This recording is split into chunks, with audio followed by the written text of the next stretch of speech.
হিমাচলত আৰম্ভ হ'ল তুষাৰপাত ৰাজ্যখনৰ বিভিন্ন ঠাইত যেন তুষাৰ বৃষ্টি উৎফুল্লিত দেশী বিদেশী পৰ্যটকৰে ভৰি পৰিছে পাহাৰীয়া ৰাজ্যখন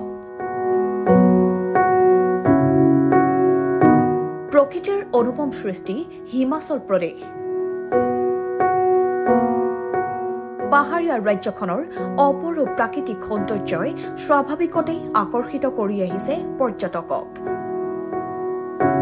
গ্ৰীষ্ম কিংবা প্ৰচণ্ড শীতেই নহওক কিয় বছৰটোৰ প্ৰায় সকলো সময়তেই পৰ্যটকৰ আগমন হয় ৰাজ্যখনৰ বিভিন্ন ঠাইলৈ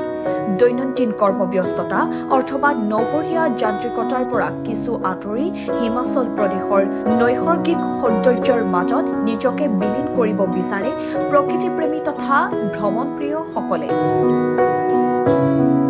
ব্যতিক্ৰম হোৱা নাই যেন এইবাৰো বিশেষকৈ শীতৰ আগমনৰ লগে লগে হিমাচল প্ৰদেশৰ বিভিন্ন ঠাইত আৰম্ভ হয় তুষাৰপাত স্থানীয় বহু লোকৰ বাবে তুষাৰপাত বিৰক্তিদায়ক বা সমস্যাকেন্দ্ৰিক হলেও এই তুষাৰপাতৰ সৌন্দৰ্য পান কৰিবলৈ ৰাজ্যখনলৈ আগমন ঘটে দেশী বিদেশী পৰ্যটকৰ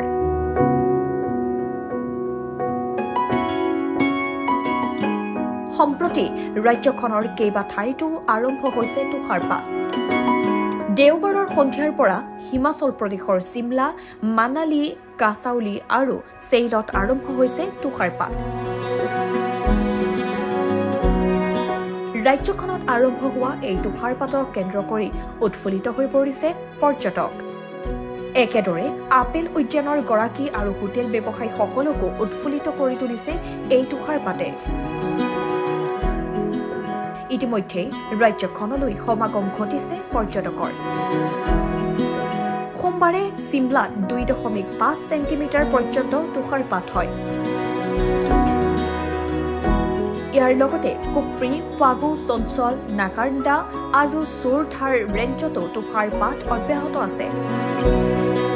এই তুষাৰপাতৰ বাবে হিমাচল প্ৰদেশৰ 2টা ৰাষ্ট্ৰীয় ঘাইপথকে ধৰি অতি কমেও 15টা পথ বন্ধ হৈ পৰিছে